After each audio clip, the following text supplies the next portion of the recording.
Hello, everyone. Good morning. Thank you for joining us today. My name is Rebecca Dunn, and I'm the Research Station Outreach Coordinator in the Office of Research, Agri-Food Partnership. Today's webinar, featuring the Ontario Beef Research Centre, is the third installment of a four-part webinar series. This series was developed to demonstrate how Ontario's agricultural research centres support our provincial and federal agricultural sectors by providing a platform for collaboration, innovation, and provide a space for researchers to conduct the latest research that advances the agri-food sector. This webinar series is hosted by the Ontario Agri-Food Innovation Alliance, which is a collaboration between the Ontario Ministry of Agriculture, Food and Rural Affairs and the University of Guelph. During today's webinar, we will hear from Dr. Katie Wood from the Department of Animal Biosciences at the University of Guelph and Matt Bowman from the Beef Farmers of Ontario. They're going to talk about how access to the Beef Research Centre at Elora enables research and benefits the beef sector. So before we begin, I just want to note a couple of things. If you would like to submit questions throughout the webinar, please do. There might be a bit of a delay from our presenter feed to the audience, so if you think of any questions as you're watching, please feel free to submit them. The Q&A function is just at the top right of your screen. There'll be two small boxes with a question mark. So just feel free to ask questions as you go, and I'll ask them to the presenters at the end. Captions are also available to the bottom right of your screen. And lastly, today's presentation will be recorded so that we can make it available to those who were not able to attend. And now we're going to have the opportunity to hear from the Vice President of Research at the University of Guelph, Malcolm Campbell, as well as Lauren Hepworth, the Chair of the Agricultural Research Institute of Ontario, as they give their opening remarks.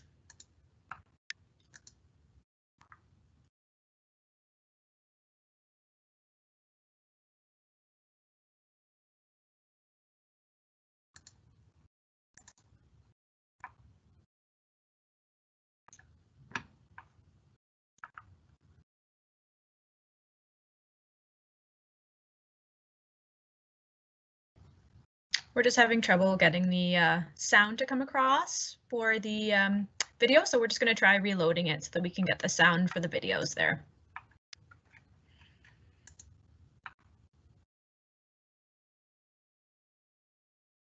Thanks everybody for your patience. While we're waiting just to figure out if we can get those videos to work, I'm actually going to go ahead and do a little bit of a station background. So I'm going to load these slides here. So before we hear from our first live speaker, the Ontario Beef Research Centre, as many of you probably know, is part of the Elora Research Station, which supports research in crops, soils, beef, and dairy. The previous beef research facility was in existence from 1973 to 2017, and construction of the new facility was completed in September of 2019. The construction was built into split into three phases, sorry. So phase one, 165,000 square foot building with two almost identical barns that are connected by a link in the middle, creating an H shape. The lab and office space are also part of this building. You'll see a few more details here around accommodations and other things that are present in the building. Phase two, 160 acres of pasture were newly developed, so the research centre now has 300 acres total of available pasture and about 285 of that for research. Phase three, feedlot, which is still under construction, and the precision feed centre that was recently completed and is in the early stages of being used. This will allow for standardization of mixing feed rations and real-time accurate inventory management of all ingredients and all stored commodities. So all feed mixes will now be done under a roof, which will ensure precise measurements of each ingredient. And we're going to go to the next slide here. So in terms of research, just a high level overview here because Katie's going to provide some more information on research at the centre. So research at the Ontario Beef Research Centre focuses largely on feed, nutrition, reproduction, and performance. And researchers have access to countless data points collected from sensors and equipment at the research centre. This includes Incentec feeders. Because nutrition is heavily focused on in beef research, Incentec feeders are a crucial piece of equipment, which is why we have 184 of them, which is the most in the world in one facility. And second facility having the most is our dairy facility, which is just down from the beef Center. More information on current studies at the Research Center are available on our Alliance website, which is linked here, and I can provide information to anybody. They can contact me through email if you'd like more information, but like I said, we'll have the opportunity to hear about some current research from Katie Wood, who is going to be our first speaker.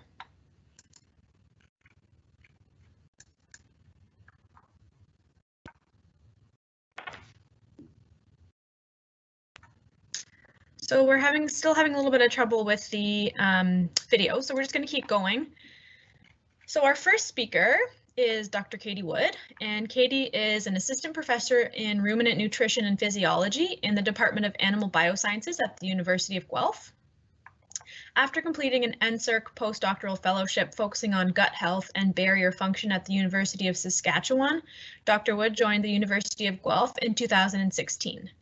Her research program integrates both basic and applied scientific approaches with the goal of improving feed efficiency and sustainability in feedlot and cow-calf operations. Dr. Wood has over 22 peer-reviewed publications and over 50 conference abstracts in the past 6 years.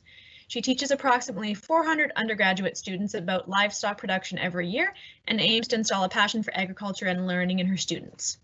Outside of academia, Dr. Wood continues to keep one foot in the livestock industry, raising and marketing purebred Simmental cattle and polled Dorset sheep. So we're going to let Katie take it away with her presentation. Thanks, Rebecca. Just pull up my slides here.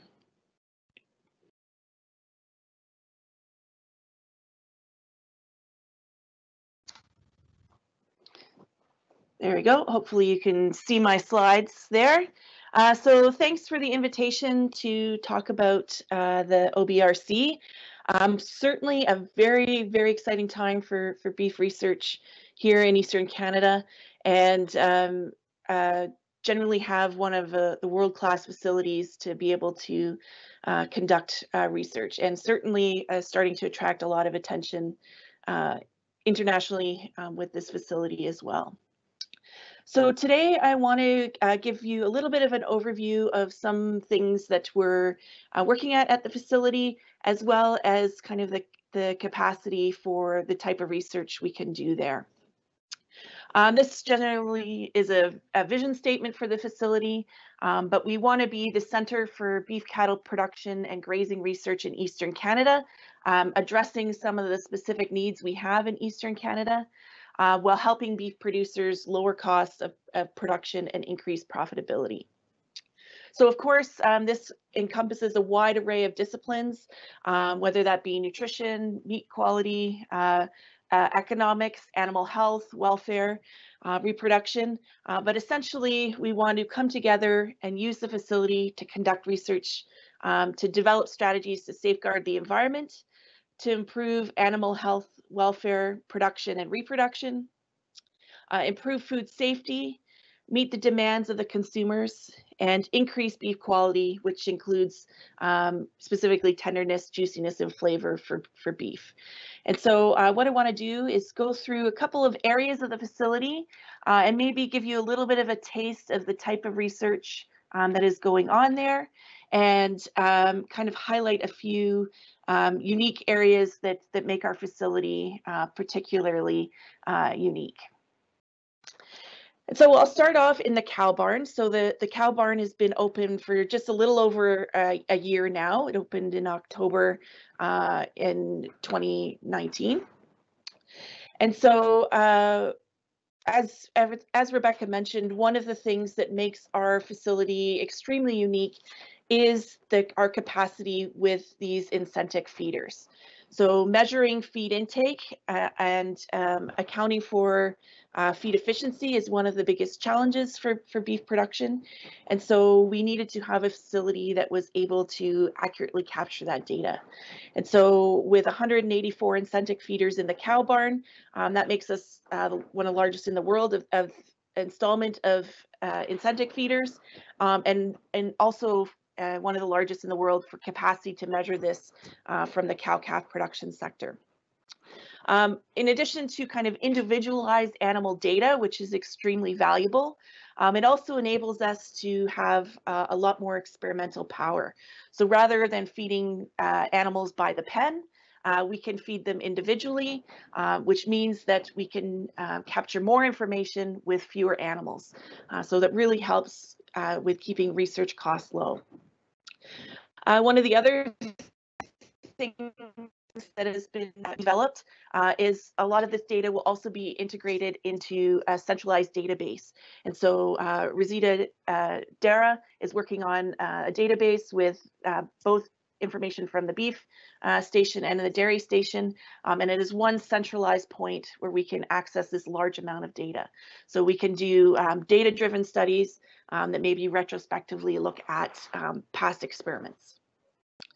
So a couple of projects that we have going on in the cow barn in the past little while. Again, they focus on a variety of different sectors in the industry. I've got some work currently going on looking at the relationship between feed efficiency and gas exchange. So looking how methane emissions and CO2 and O2 emissions are related to feed efficiency. My colleague, Dr. Mike Steele, is doing some work right now looking at maternal nutrition and the impact on colostrum quality. And so that trial is just started, and learning new things about how what we feed the mother and how that influences the health and well-being of the calf. We've also been doing some fetal programming work. And so again, this kind of ties in with what Dr. Steele is looking at, but looking at, again, changing our understanding of nutrition and identifying what things we influence during gestation and how that influences growth, productivity, and health of that calf. There's a lot of other projects as well, including some upcoming work looking at fiber digestibility in my group. We also, there's a lot of work with Dr. Bonnie Millard's group looking at the role of immunity and the genetic component to that. And so hopefully we can work on breeding healthier animals as well. And then my colleague, Dr. Jessica Gordon, is also looking at some animal welfare aspects, looking how to manage pain relief during castration. So this is not, of course, an exclusive list, but it's certainly highlighting kind of the array of projects that's currently occurring within the cow facility.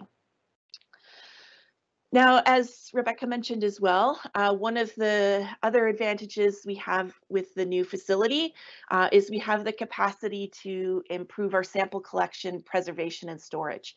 So particularly as we're sampling more and more biological samples like tissue for genetic tests and that type of thing, the quickly we can preserve that sample, the more accurate the data will be as well. And so with the lab and sample facility in the new building, we have the capacity to do that.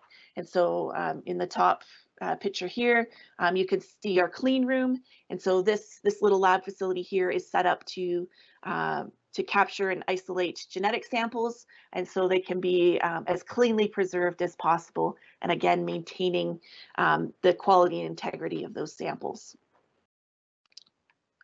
All right, as we move out of the cow facility and into the pasture, certainly we've had a lot of new renovations and development with our pasture-based system as well.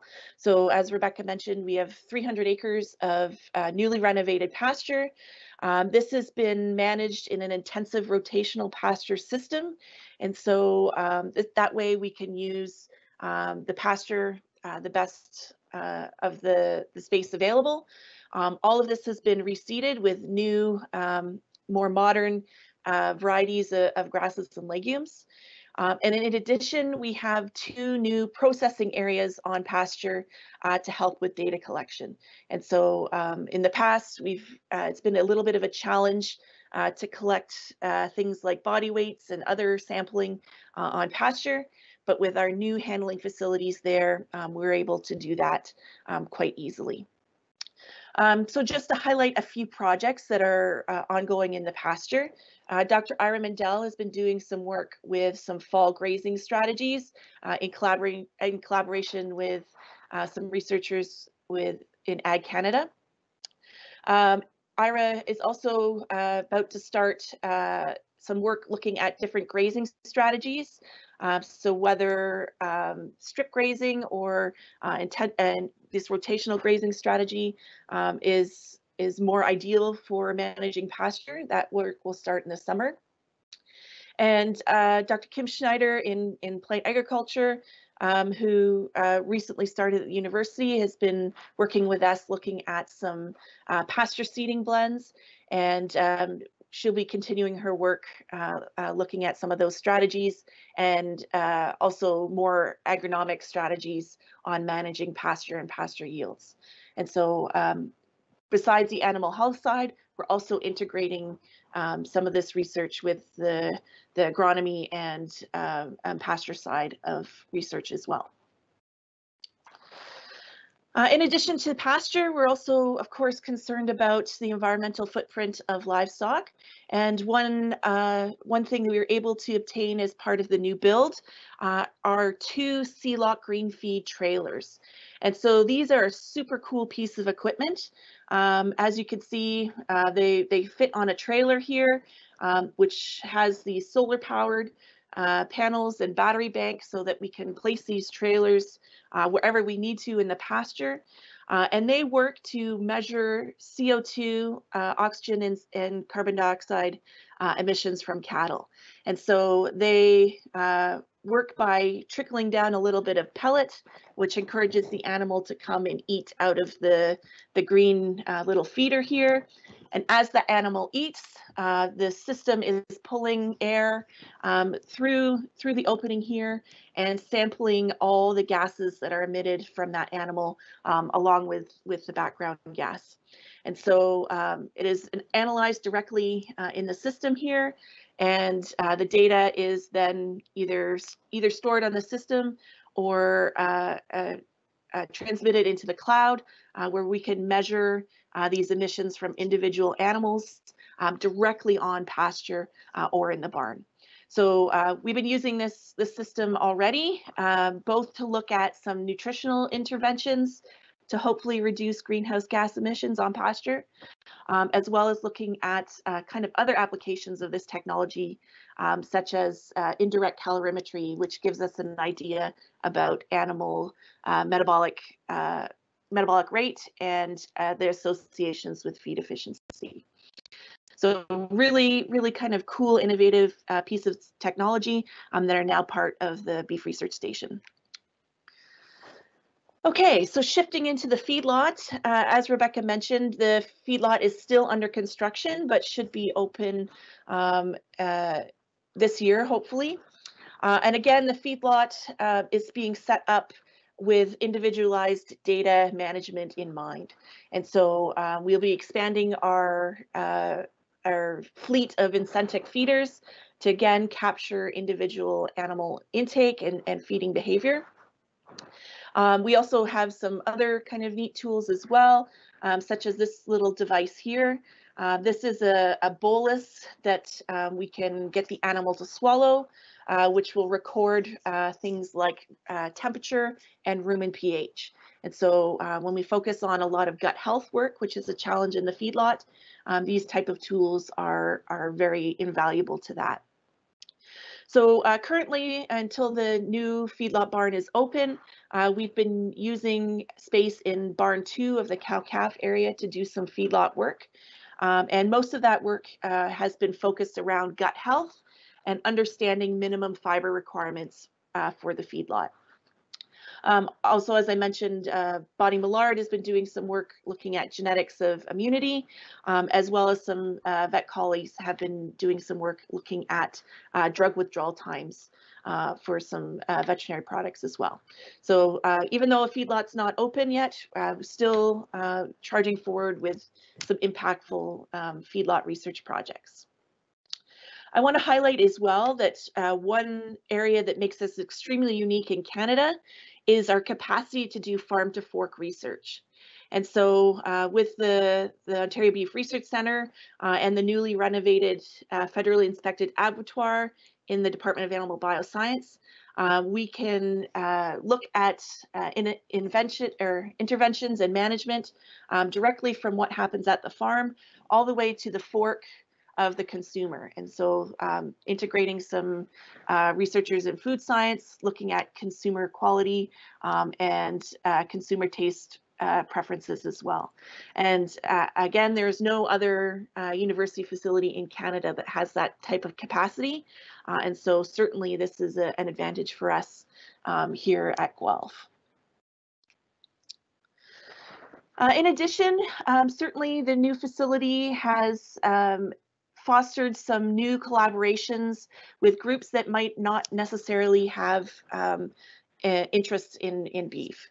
And so one of these that I'd like to highlight is a collaborative project with Dr. Medhat Mosa from the School of Engineering that he and I are working on. And he is an expert in visual imaging. And so we're looking at developing basically a video scale.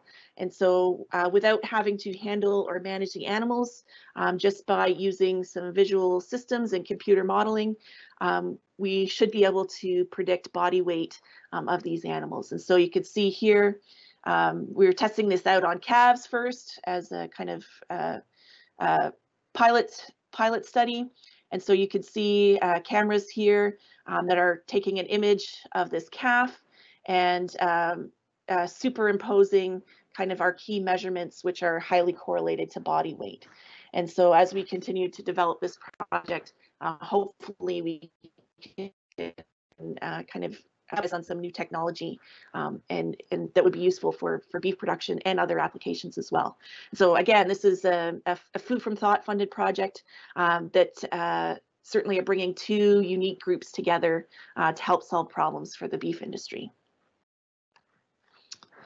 And so I think my time is just about up. So I wanted to thank everyone for your attention and also certainly thank a lot of key players in the development of the Research Centre, including Beef Farmers of Ontario, which you'll hear from Matt shortly, OMAFRA as well, and Alric in helping us get this new facility off the ground and running.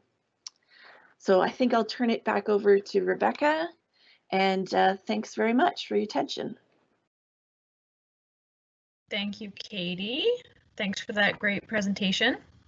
So our next speaker, our second speaker, is Matt Bowman. Matt and his family operate a cow-calf, beef, and cash crop operation in the Temiskaming district, just north of New Liskeard. They have mainly Charolais cross cows that calve in March and April and then are marketed into a special calf sale in the fall of each year. Matt is a past president of the Beef Farmers of Ontario and the current chair of BFO's Research Committee. Matt is also one of the Ontario representatives to the Beef Cattle Research Council of Canada. So we're going to let Matt take it away. All right, so good morning, everyone. Can you hear me all right? Yep. Okay, good. Well, good morning, and thanks for the invite to give a bit of a producer perspective on what the industry thinks of beef research in the province of Ontario. So go ahead, Rebecca. Next slide. So just to refresh everyone's mind, Beef Farmers Ontario is the grassroots organization that looks after the needs and wants and of the 19,000 beef producers in the province of Ontario. And we cover a wide range of topics throughout the year, both on the policy and the research and innovation side. So try and do it all for the industry as we go forward. Okay, go ahead. Next one, Rebecca. So BFO annually has about an annual budget, research budget of around $200,000 that we put out for a colleague. And that the last time we did a call, that was for 3 years. So we put $200,000 per year for 3 years into research projects, so we get some longevity into some projects. This is on top of the about $250,000 that it goes to the BCRC, the Beef Cattle Research Council, to do more nationally focused projects that are part of the national checkoff system that everyone participates in when they sell cattle. So the Ontario Research Committee has some producers on it. representing the producers of the province. It also has some industry partners, such as veterinarians and government officials, and we also have some representatives of some researchers. And each year, every time we go out with a call, we sit down and work on the priorities that we think are going to be relevant for the industry moving forward. So at current, we have 10 active research projects. 9 of them are with the University of Guelph, and we have 1 that's with the University of Saskatchewan. As these projects are finalized, then we put out a summary on our website, plus their access then to the full report, the final report when it's due.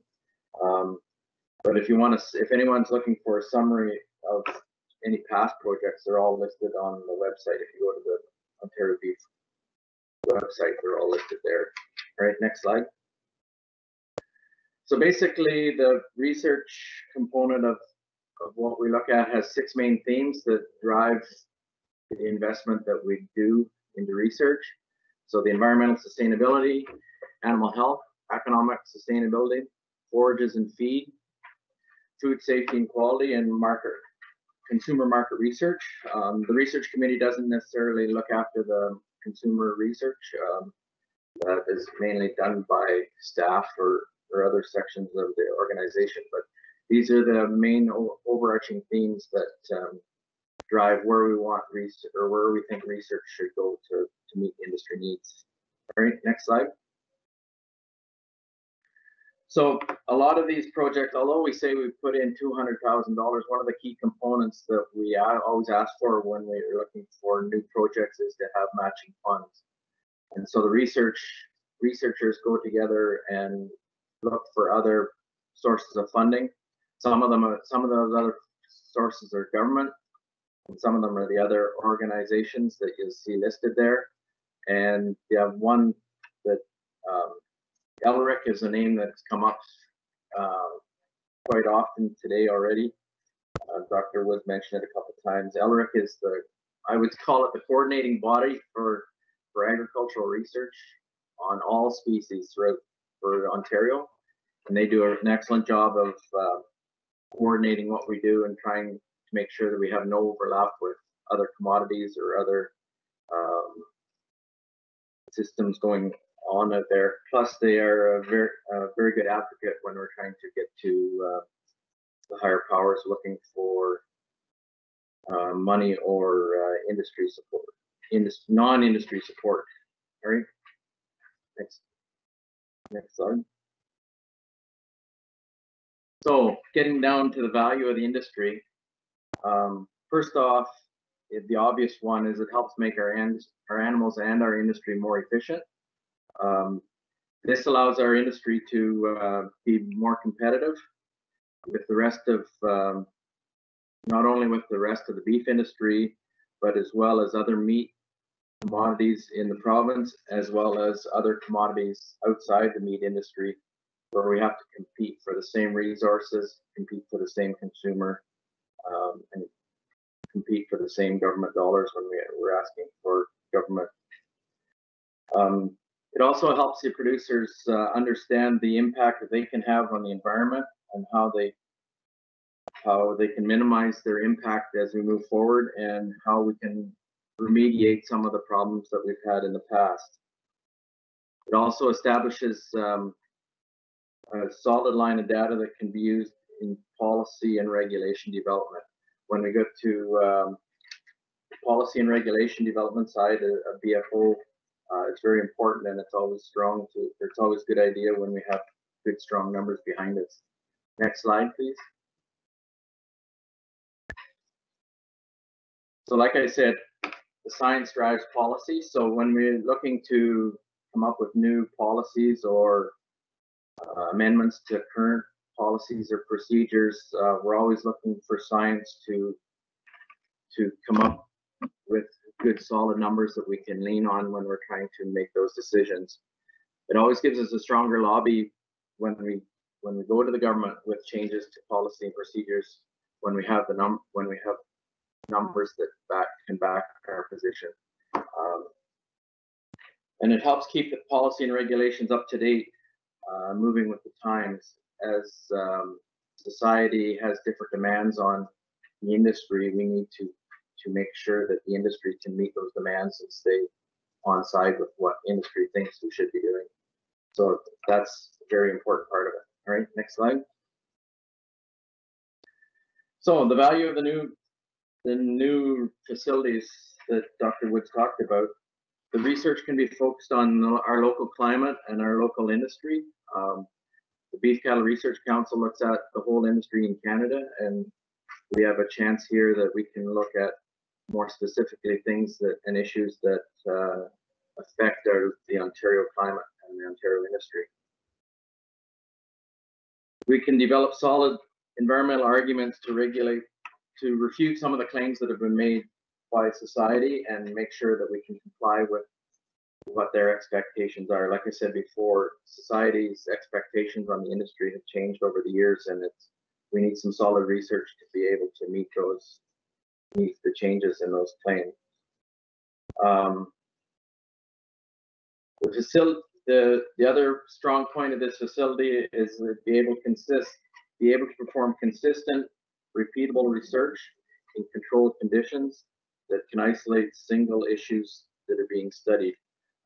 When we can eliminate every other variable in pen of cattle and we're looking at only one issue, then we know that the effect of what we're trying to look at is actually the one that we're being measured. So as a producer, I look down at the pens and you see a whole row of different pens, and you think, well, how can that be? Well, that's the only way you can eliminate all the other variables going into that facility or into those cattle. So, all right, next slide.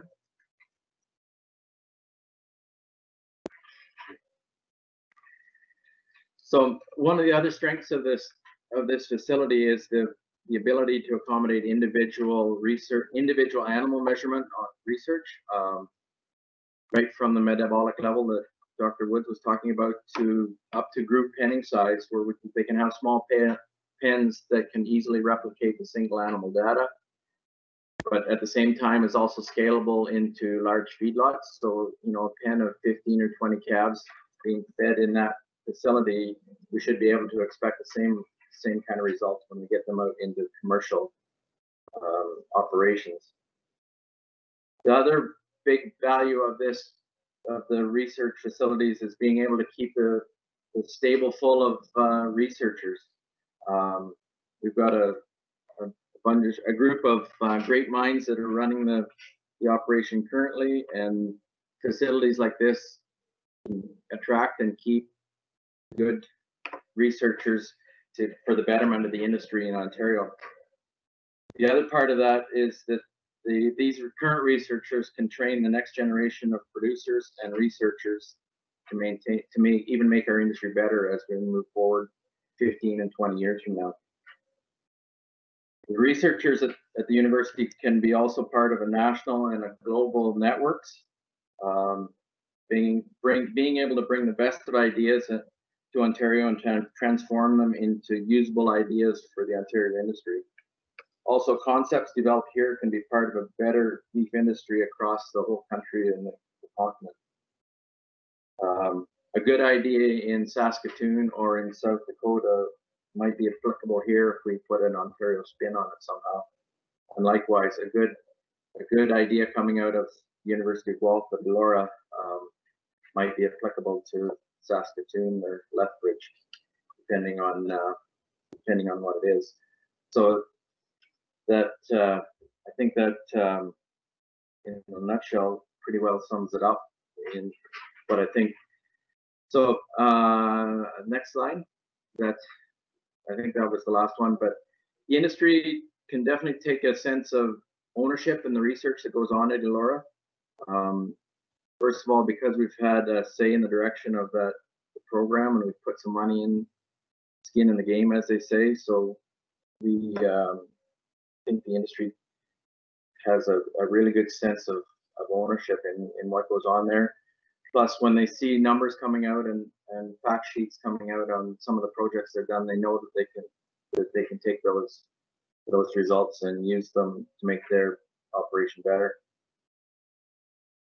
It's important to remember that some of the research that goes on isn't necessarily something that you are going to be able to take back today and use in your operation, but we're thinking that we're trying to identify issues that are going to come up in the not so distant future so that we can head them off before they become big issues. So sometimes you say, well, some of the research going on there, that's just crazy stuff. We're never going to see that. And then 5 years down the road, that's exactly what we need to be looking at. So some of the work that we do, we try and stay as relevant as we can to the industry, but some of it is future looking so that we don't get caught and miss the boat on some emerging issues. So I think I'll wrap that up there. And just thanks for the opportunity to present this morning.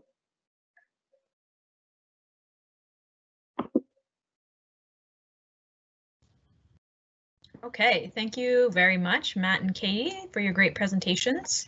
We're actually going to switch, and we think we figured out these videos. So we're going to give it one last shot to show you those videos that we tried to show you at the beginning. So we're supposed to be introduction videos, but we're just going to try one more time to get them to play, and then we'll move into our Q&A with our presenters.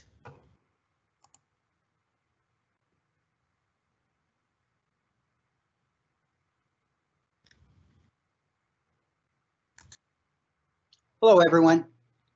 My name is Malcolm Campbell, and I have the pleasure and privilege of serving as the Vice President Research at the University of Guelph. I'm here today to talk to you about agricultural research centers that we operate on behalf of the Agricultural Research Institute of Ontario and the Ontario Ministry of Agriculture, Food and Rural Affairs. These agricultural research centers are operated by University of Guelph as part of the Ontario Agri-Food Innovation Alliance, a remarkable partnership between OMAFRA and the University of Guelph. These agricultural research centers are located right across the province in traditional Indigenous territory. This territory has been occupied by Indigenous people for millennia, where they themselves have been involved in agricultural practices and where they remind us that we are bound to this traditional territory through the dish with one spoon covenant, a covenant that reminds us that we all consume collectively out of one bowl with but one spoon. It's a good reminder of what it is that we do at these agricultural research centers, because there we generate knowledge that we all share collectively. And the knowledge that we create at these research stations is phenomenal. It's phenomenal because it addresses the real world priorities of the Ontario agriculture and food sector. So the research that we conduct generates discoveries that in turn fuel innovation, that in turn increase productivity, enhance sustainability, lead to greater job creation and trade. As such, these research centers are phenomenal engines for driving forward the productivity of Ontario's remarkable multi-billion-dollar agriculture and food sector. The research that is done at these centers is done in partnership. It's not done alone. It's done with University of Guelph researchers working together with colleagues in OMAFRA, as well as working together with many private and public sector partners, partners from other universities, as well as partners from industry.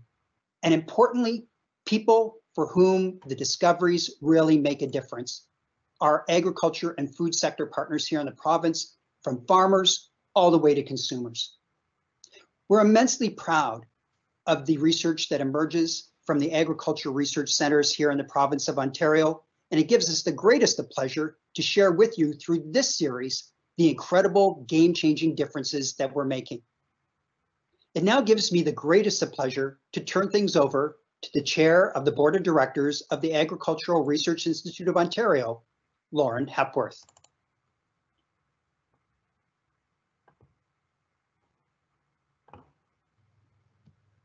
Hello, everyone, and thank you for joining us for this webinar. My name is Lauren Hepworth, and I'm the chair of the Agricultural Research Institute of Ontario, or ARIO as it's more commonly known. ARIO is an agency of the Government of Ontario. with responsibility for providing strategic advice to our minister on agri-food research priorities, modernizing the province's agri-food research facilities, and oversight of competitive research programs, and finally, management of the 15 research properties that are owned by ARIO. This network of research stations includes facilities that focus on virtually every major agriculture sector. ARIO invests in these properties because they are critical to research advancement and bringing innovation to Ontarians. They are world-class facilities that are available to researchers and students, including such places as the newly built Elora beef barn. They are a platform for research that drives innovation, sustainability, and productivity, keeping our agri-food sector competitive both locally and globally. ARI works closely with the University of Guelph, which provides property management and research expertise to ensure these facilities run efficiently. This strong relationship among ARIO, OMAFRA, and the University of Guelph ensures the research stations are built, optimized, and maintained to accommodate future-facing, demand-driven research and innovation that benefits all of Ontario. I hope you enjoy hearing about the collaborations and the impact these stations facilitate for the benefit of the agri-food sector in Ontario.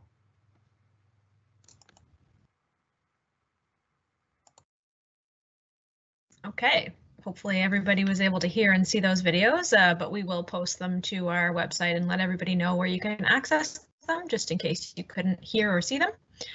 Okay, so we're going to move on to our Q&A.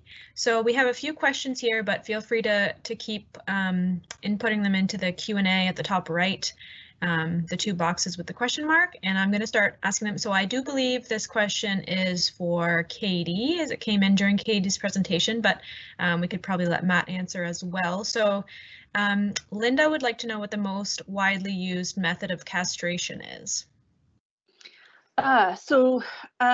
Most producers will tend to follow the Animal Care Code of Practice for beef cattle, and they have kind of two different levels of recommendations depending on the age of the animal. Most people in Ontario, according to the cow-calf survey that we did a couple years ago, will use banding, which is at less than 3 months of age, usually when in the first week of life. And so the next common would be a surgical method, but by far, at least from our survey results, banding was the most common form of castration. And then I think it's just a follow-up to that question. Linda was asking if producers are giving analgesia prior to castration. Yeah, so again, it depends on the age of the animal. So in the current code of practice, it is required for older animals. Where Jessica's research is coming in is we don't know a lot about pain response in very young animals. So if you're castrating an animal at birth, we don't know if the type or method or dose of pain control is effective for these very young animals. So that's what Jessica's doing some research on. And then Matt, did you want to chime in there, or is that? No, I think that covers it very well. Okay, great. Okay, and then we have another question for Katie here. Mohammed would like to know, did you use feed additives to increase meat flavor? And if so, which additives did you use? So I'm not sure exactly what you mean by meat flavor. Certainly a lot of the flavor and juiciness comes from the marbling within the meat. And so some of that is genetic control. Some of that can be done through the amount of fat that's carried on the animal. There can be some manipulation of flavor within the fat. Sometimes people report that if an animal has been grass-fed, we have more CLA within the conjugated linoleic acid within the meat or the marbling, and so that can change the flavor of the fat just slightly. And some people report it has a slightly nuttier or gamier taste. But that is, again, it's not a feed additive at all. It's just a natural way that our production method that some producers use. But a lot of it is personal preference as well for flavor. I don't know if you have anything to add, Matt, on that point. No. But yeah, normally we're not looking to add, at least nutritionally, add flavoring through to the meat. Most of that is coming from the fat. Hopefully that kind of answers the question. Okay, thank you. And I'm just waiting to see if there's any more questions coming through.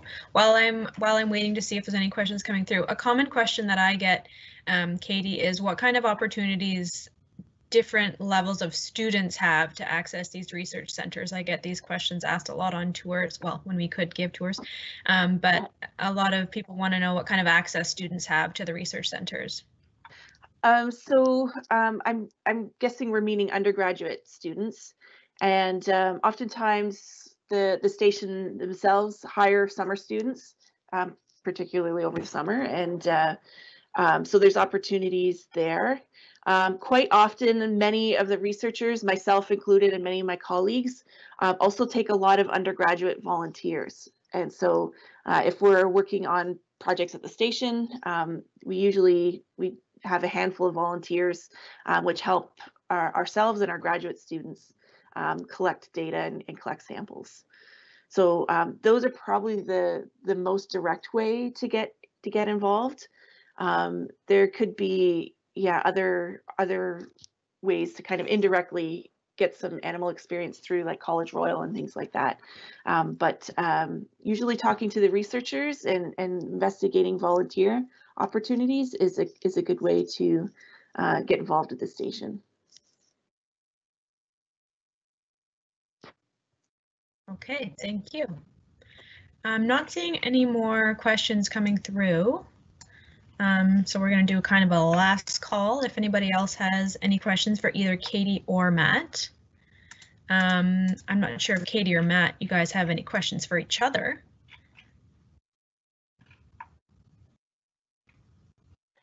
No, I don't.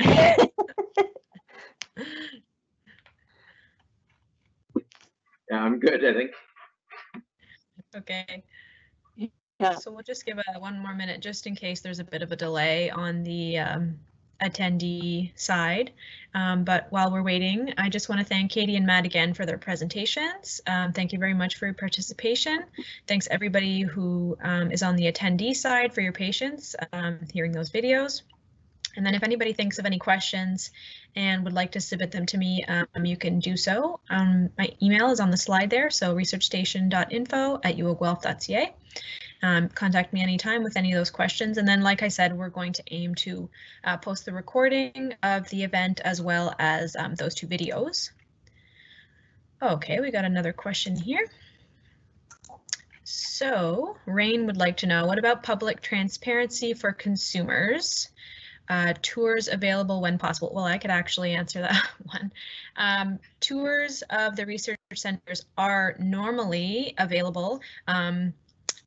We do a lot of tours for industry, academia, government, and normally you would contact me to have those tours done. Obviously right now we have a lot of rules and constraints around who we can have in the facilities, but we're hoping that once things normalize a little bit, we can continue to provide those tours. So if you are interested, you can, same thing, contact me through that email.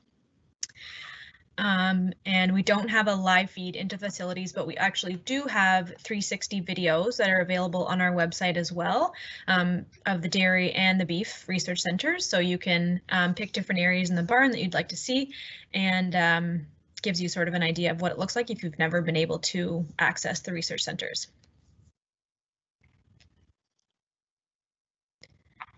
And I don't see any more questions coming through there, so with that, I'm going to thank our speakers again.